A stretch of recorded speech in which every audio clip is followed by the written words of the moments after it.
Hello po, good morning po sa inyong lahat mga kapatiran sa apat na lugar, sa inyo po dyan sa Salvacion, sa Labo at maging sa Nueva Ecija at sa Maynila. Good morning po sa inyong lahat. So ngayon nandito po tayo sa Lucas chapter 19. At ano na po ng inyong mga Bible, pakikuha na po upang makapagsimula na po tayo at mapakinggan natin ang mensahe ngayon sa atin ng ating Diyos Ama sa Langit. So, let's pray po muna.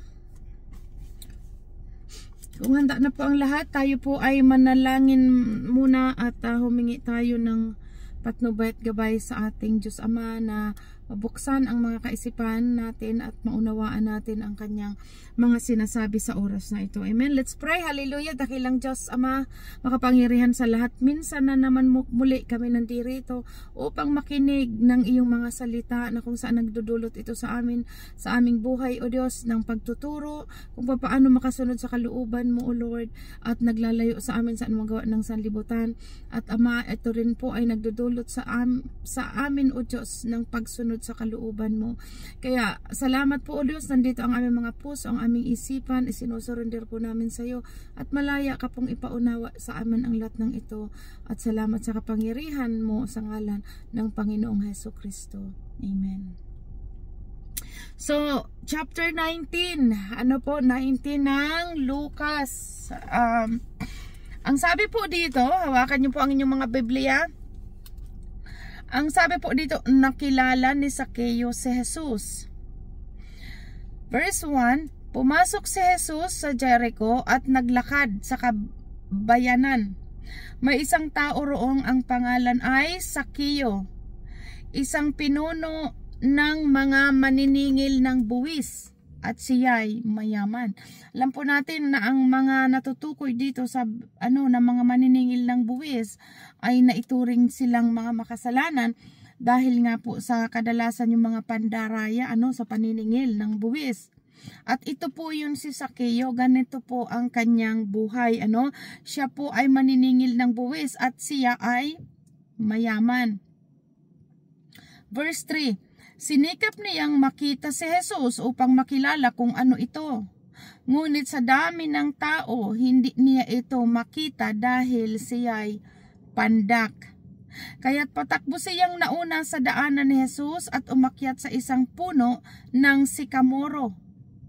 Pagtapat ni Jesus sa lugar na iyon, tumingala siya kay Zaccheo at sinabi, Zaccheo, bumaba ka agad sapagkat kailangan kong tumuloy ngayon sa inyong bahay. Kita niyo po yung pabor ng Diyos. Nakita alam natin na walang nalilingid sa Panginoon. At noong time na yon, nung si Zaccheo ay nagmamadaling umakyat sa puno pang makita ang Panginoong Jesus, kita niyo po at doon ang Panginoon Jesus ay tumingala at sinabi, Zaccheo, bumaba ka sapagkat kailangan kong tumuloy sa iyong bahay. Sa dinami-dami po ng tao doon, tingnan niyo po ito, sa dinami-dami ng tao, na nabigyan ng pabor itong si Zaccheo, na mismong doon pa sa kanyang tahanan, pumunta ang Panginoong Jesus.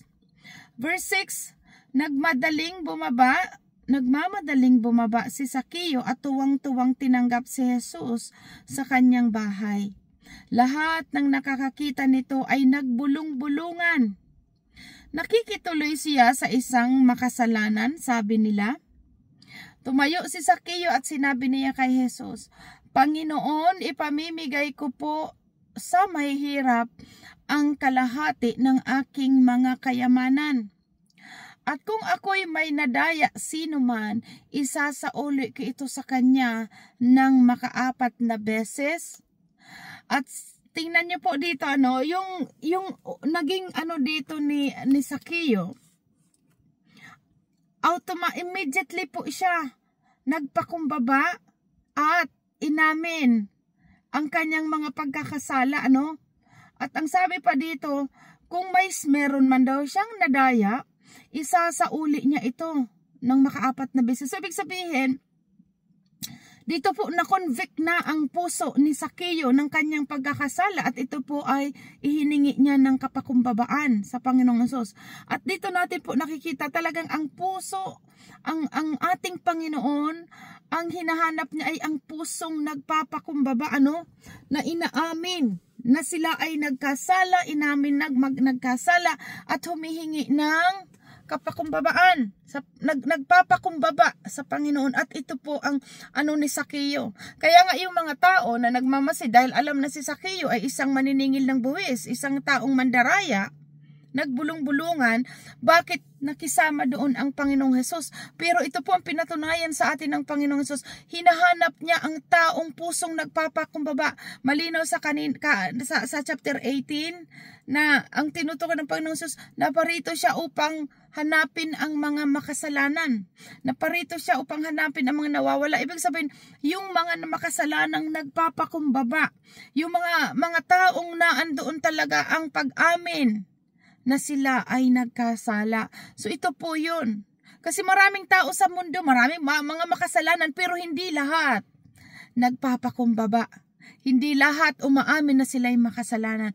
At ang hinahanap ng ating Diyos, yung taong nagpapakumbaba. Katulad po na tong puso ni Sakeo, immediately po inamin niya ang kanyang mga pagkukulang, inamin niya ang kanyang kasalanan. At ito po, at sinabi sa kanya na Jesus, verse 9, ang kaligtasan ay dumating ngayon sa sambahayang ito sapagkat anak din ni Abraham ang taong ito.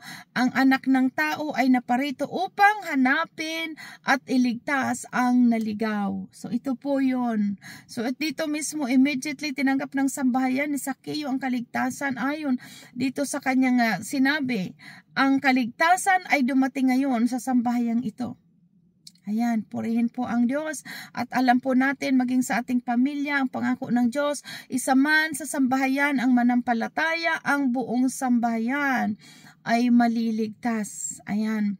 So ayan po and verse 11, ang talinhaga ng salaping ginto.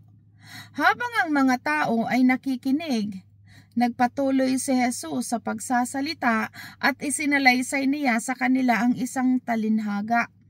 Talinhaga po Si Jesus ay malapit na noon sa Jerusalem at inakala ng mga tao na darating na agad ang kaharian ng Diyos. Kaya't sinabi niya, may isang maharlikang pumunta sa malayong lupain upang siya'y gawing hari. At pagkatapos nito, siya ay babalik.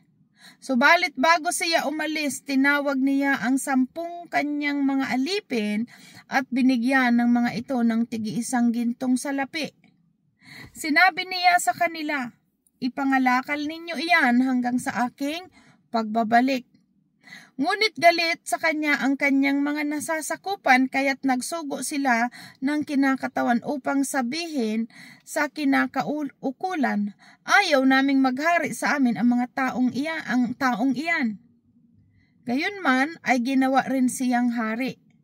So nasusubaybayan po natin itong talinhaga ng Panginoong Hesus. Siya po ang tinutukoy nito nung siya po ay ito na nga nang siya ay ipapatay at siya po ay hindi iginalang ng mga Hudyo. Verse 15, gayunman ginawa rin siyang hari.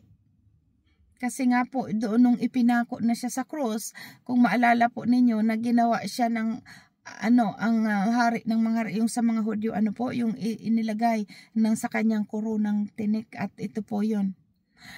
Nang magbalik na siya at nagsimulang maghari, ito na po yung second coming sa talinhaga. Tinadaan niya sa talinhaga kung saysayan Nang magbalik na siya, nagsimulang maghari, ipinatawag niya ang mga aliping binigyan ng gintong salapi upang malaman kung magkano ang tinubo ng bawat isa.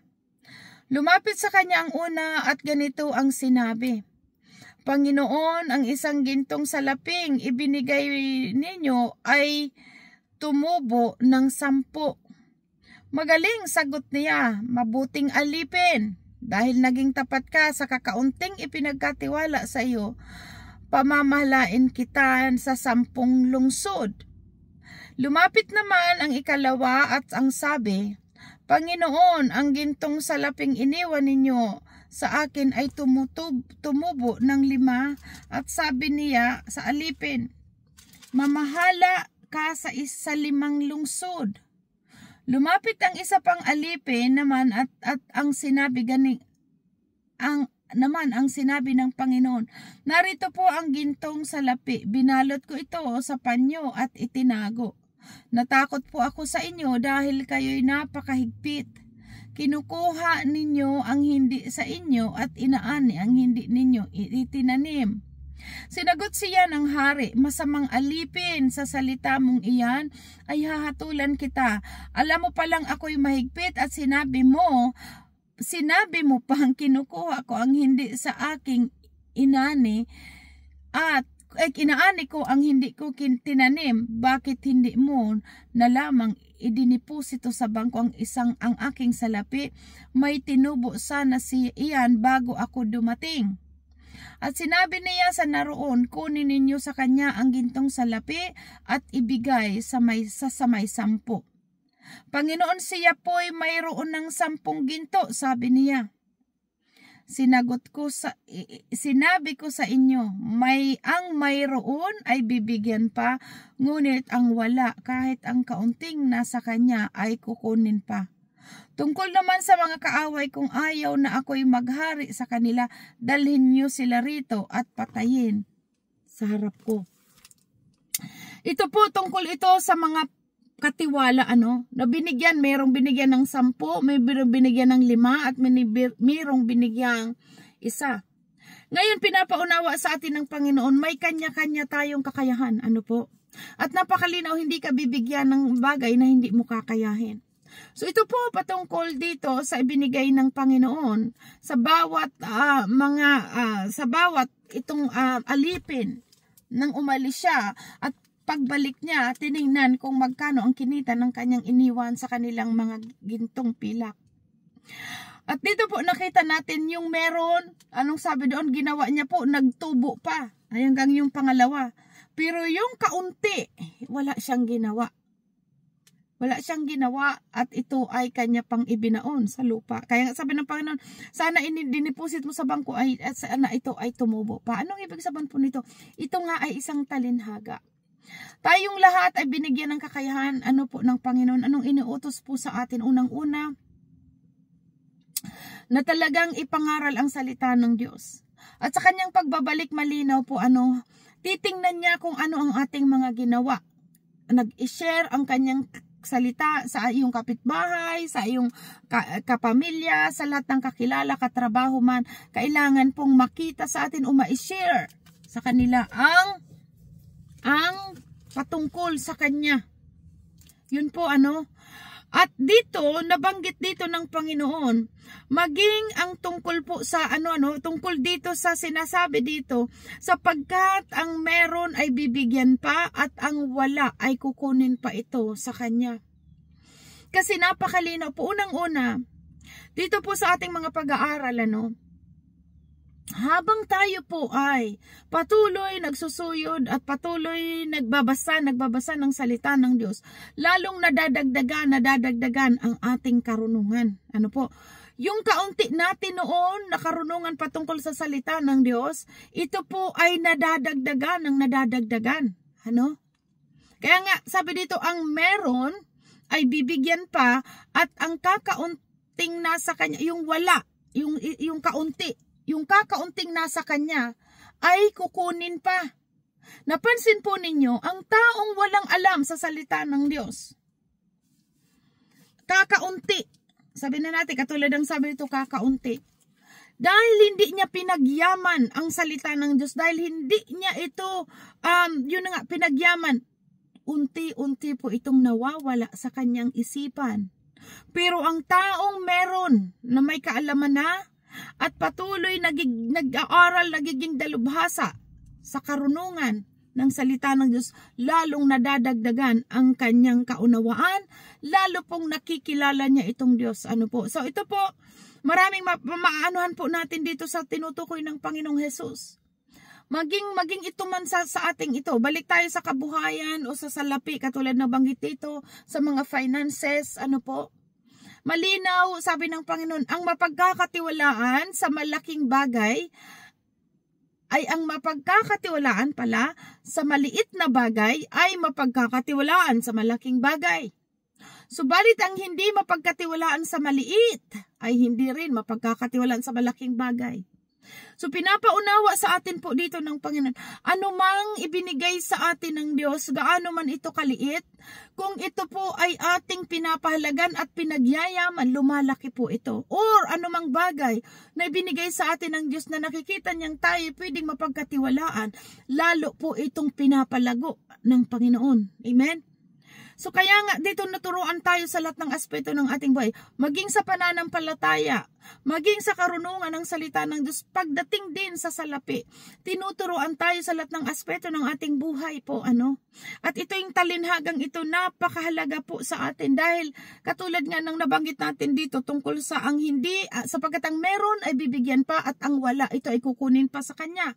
Kasi malinaw ang hindi una, sa halimbawa sa mga finances, kung hindi ka pwedeng mapagkatiwalaan sa 100, hindi ka maipagkakatiwalaan sa 1,000. Hindi ka mapagkakatiwalaan sa malaki.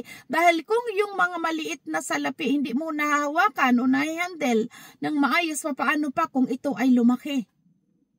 Kung dito din naman, wala ka nang alam sa salita ng Diyos. Kakaunti ang nasa iyong kaalaman patungkol sa salita ng Diyos. Hindi ka pa nagbabasa, lalong wala kang natutunan at habang tumatagal, unti-unti itong nawawala. Pero ang taong mayroong nalalaman sa salita ng Diyos at tuloy ang kanyang pagbabasa o patuloy niya itong pinagyayaman, habang tumatagal, nagiging matalino ang taong ito patungkol sa salita ng Diyos. So yan po ang pinaunawa sa atin. Subalit, kaya nga pinapaintindi sa atin, pagyamanin natin kung ano ang mga bagay na ipinagkatiwala sa atin ng ating Panginoon. At ito po, sa kanyang pagbabalik, malulugod siya na yung mga bagay na yun ay nag-increase pa sa ating buhay. Kaya nga sabi dito, magaling, di ba? Magaling. Sabi diyan, mas magaling na alipin. Pero sa mga taong hindi ginamit yung mga talento, anumang mga bagay na pinagkalob ng Panginoon, nung bumalik ang Panginoon, nananatili pa rin ganun. Yun po ang sinasabi dito. Nagalit po ang Panginoong Hesus. Sabi yung nagalit dito ang may-ari, sabi niya masamang alipin. Kaya nga sabi dito, dapat anuman ang ipinagkatiwala sa atin po ng Panginoon, sa inyong palagay, maliit man yan po. Kaya nyo iyang palaguin, maliit man ang iyong karunungan, humingi kayo ng karunungan. Sabi ng Panginoon, kung kaunti ang iyong karunungan, humingi kayo sa Diyos. Kung kaunti ang inyong pananampalataya, humingi kayo sa Diyos.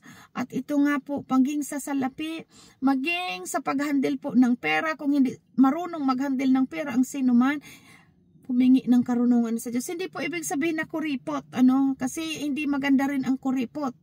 Pero ibig sabihin, dapat matuto ka kung maging matalino. Kung papaano mo yan mapapadubol.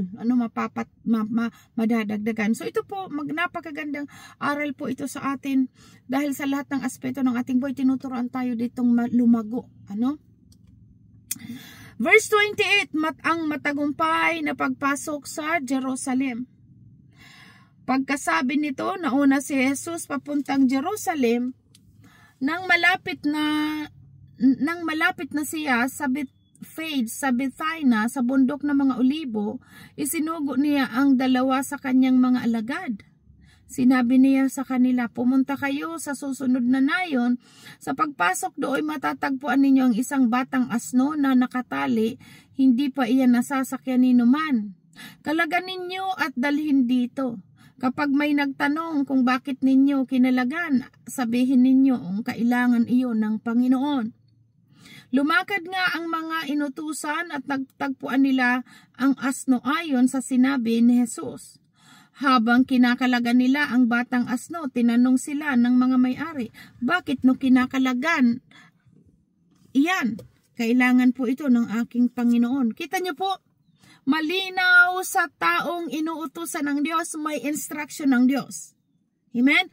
At sa tao naman na inuutusan, pakinggan, eksakto, walang labis, walang kulang ang instruksyon ng Panginoon. Katulad ng sinabi po dito, sinabi niya sa kanila, pumunta kayo roon sa nayon. Instruction. Sapagkat doon matatagpuan ninyo ang isang batang asno. So pinauna na, mayroon kang makikita ng ganito po. Kita po natin, God is all-knowing God. Tinitingnan lang dito ng Panginoon sino ang mananampalataya. Ibig sabihin, sino ang susunod sa kanyang sinasabi. Kung susunod itong mga alagad. At ito po ang ginawa ng mga alagad. Pakinggan po natin.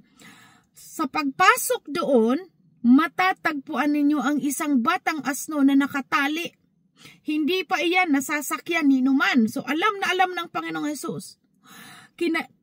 Sabi dito, kapag may nagtanong kung bakit ninyo iyon kinakalagan, another instruction, sabihin ninyong kailangan iyon ng Panginoon. So nauna na po ahead of time. Kaya nga dito, talaga pong pag nauunawaan natin ang salita ng Diyos, mawawala po ang pangamba takot. Kasi yung mga darating na bagay, alam na ng Diyos. So sa atin, ini-instructionan tayo, titingnan na lang ang ating pananampalataya kung gagawin natin ang kanyang sinasabi. Tingnan nyo po So malinaw, inutusan ng Panginoon ng mga alagad, pumunta kayo doon sa bayan. Pagdating ninyo doon, meron doon, sabi doon, pumunta kayo doon sa nayon, sa pagpasok doon, matatagpuan ninyo ang isang batang asno na nakatali.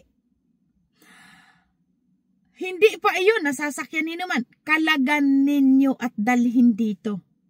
Kapag may nagtanong kung bakit ninyo iyon kinakalagan, sabihin ninyong kailangan iyon ng Panginoon. Tingnan po natin sa verse 32. Tingnan nyo po ang gagawin ng mga alagad na inutusan. So ngayon sumunod ito pong mga alagad na ito. Verse 32. Lumakad ang mga inutusan at natagpuan nila ang asno ayon sa sinabi ni Jesus. Natagpuan ang asno ayon sa sinabi ng Panginoong Jesus. Habang kinakalagan nila ang batang asno, tinanong sila ng mga may-ari, bakit ninyo kinakalagan iyan? Kita nyo po? Napauna na ng Panginoong Hesus. Verse 34, kailangan po ito ng Panginoon. Kita nyo po, kapag inutos ng Diyos at kalooban ng Diyos, walang makakapigil. Kahit ang may-ari ng asno, hindi ito pinigil dahil kontrolado ng Diyos ang puso at isipan ng bawat tao at lahat ng bagay ay kaya niyang gawin dahil siya po ay Diyos. Kaya dito makita po natin, hindi man lang nagreklamo yung may-ari ng asno dahil naka-arrange na ng Panginoon ang lahat. At dito naman po sa mga lingkod ng Diyos, nakita natin sa mga alagad, sumunod lang sila at eksakto kung ano ang sinabi sa kanila ng Panginoon, yun din ang nilang ginawa at yun nga ang nangyari. Amazing po, amazing. 35, dinala nila kay Jesus ang asno at matapos isapin sa likod dito, ang kanilang mga balabal, siya'y pinasakay niya. Habang siya'y nakasakay sa asno, inilatag naman ng mga tao ang kanilang mga balabal sa kanyang dinaraanan. Nang siya'y malapit na sa lungsod, palusong nalibis ng bundok ng mga olibo, nagsigawan sa tuwa ang lahat ng alagad niya at malakas na nagpuri sa Diyos. Dahil sa mga kahangahangang pangyayari, kanilang nasaksihan, sinabi nila, pinagpala ang haring dumarating sa pangalan ng Panginoon. Kapayapaan sa langit, papuri sa kataas-taasan. Sinabi naman sa kanya ng ilang parisiyong kasama ng karamihan, Guro, patigilin ninyo ang inyong mga alagad. Sumagot siya, sinasabi ko sa inyo, kapag tumahimik sila, ang mga bato na ang sisigaw. Kaya ito rin po sa atin din ang papuri sa Diyos talaga pong hindi ito. Dito po nagsigawan pa ang mga nagsisigawan. Sabi dito, malakas na nagpupuri. Malakas na nagpupuri sa Diyos. Itong mga alagad, Kaya ito naman mga Pariseo naiirita sa kanilang mga pandinig. Kaya sinabihan nila ang Panginoong Sus, patigilin po ninyo ang inyong mga alagad. So balit sabi ng Panginoon, Sinabi, sumagot siya, sinasabi ko sa inyo, kapag tumahimik sila, ang mga bato na ang sisigaw. Na kung saan nandiyon po ito sa awit 153 verse 3 ang patungkol sa bagay na ito, na ang papuri sa Diyos talagang kailangang isigaw, pumalakpak. Yun ang ginagawa natin na walang pakundangan, talagang sinisigaw natin ang kadakilaan ng Diyos sa ating mga buhay. Amen. So ayan po, at nakita natin dito, grabe po ang sinabi ng Panginoong, sinabi niya at nangyayari at kontrolado niya ang paligid, at pinakita po dito, sumunod lang ang mga alagad at kanilang nakita ang kapangyarihan ng sinabi ng Panginoon Hesus sa kanila, sa kanyang mga iniutos sa kanila, at mismong sila ang nakatunghay sa bagay na yun. Eksakto pagdating nila sa bahay, na andoon ang batang asno at naandoon ang kinakalagan. Tinanong sila nung may-ari, bakit nyo yung kinakalagan? Eksakto pong nangyari ang lahat. Dahil nakita po natin talagang ang Panginoon, pag sinabi niya, napapangyari niya ang lahat at alam niya ang darating. Amen? Verse 41. Tinangisan si Jesus sa Jerusalem.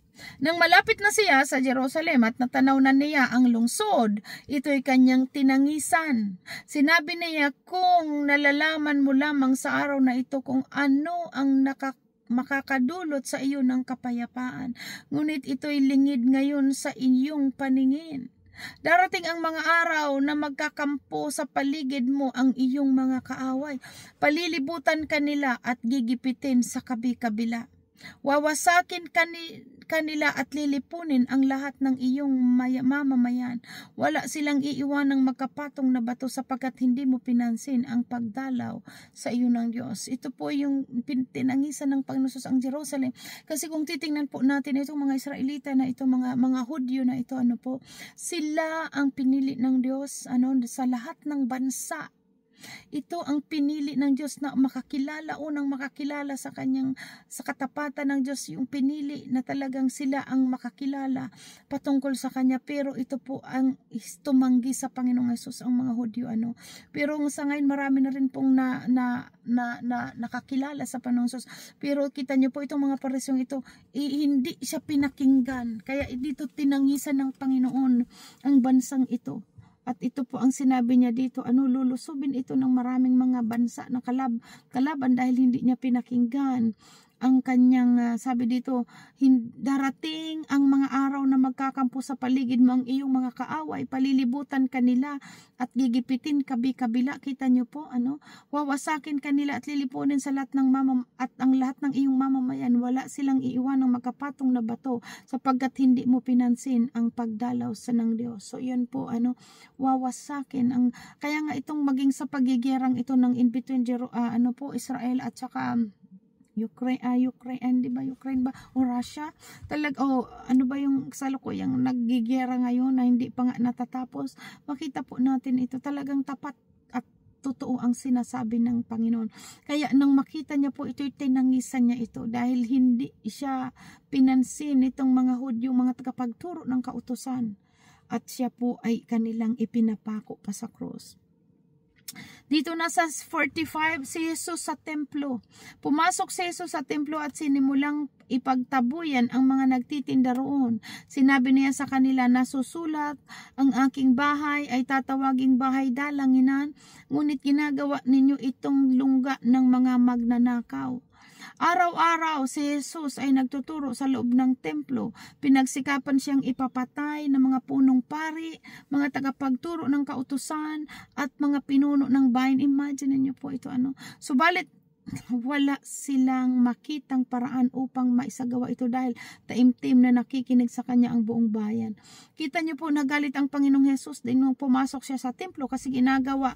Dito po nakita natin yun na ang Panginoong Hesus dito siya nagalit ng may kabanalan, kasi yung galit ng Panginoong Hesus dahil yung mga tao ginagawang bahay, pamilihan, yung templo, mga nagtitinda, katulad ng sinabi dito, sa church, pumunta sa church para magtinda kasi marami mga believers na magbibenta.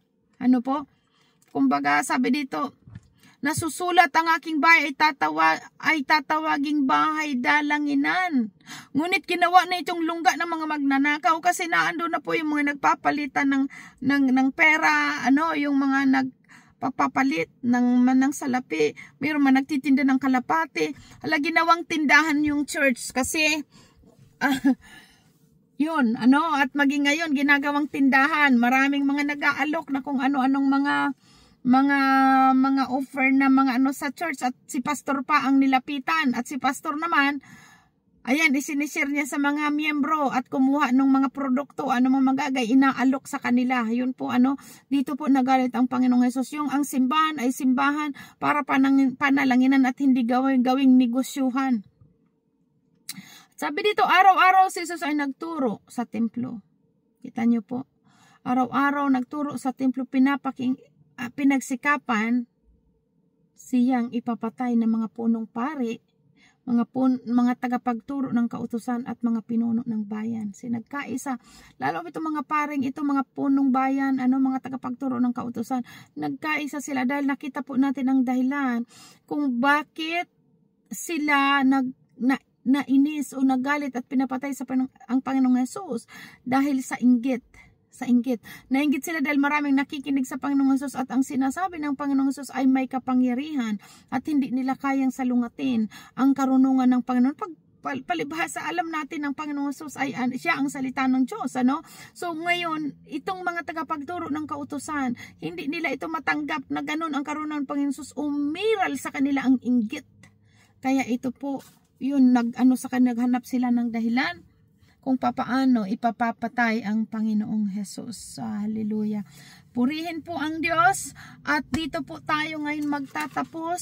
At yung nakuha nating aral ngayon sa ating pagbabasa, po, katungkol kay Sakeo, na si Sakeo po ay isang makasalanan, subalit na andoon ang pag-amin sa harapan ng Panginoong Hesus, ang pagpapakumbaba, inamin niyang siya po ay makasalanan, at yun po ang hinahanap sa atin ng Diyos, ang pusong magpakumbaba, aminin na siya ay nagkasala at humingi ng tulong at tawad sa Diyos.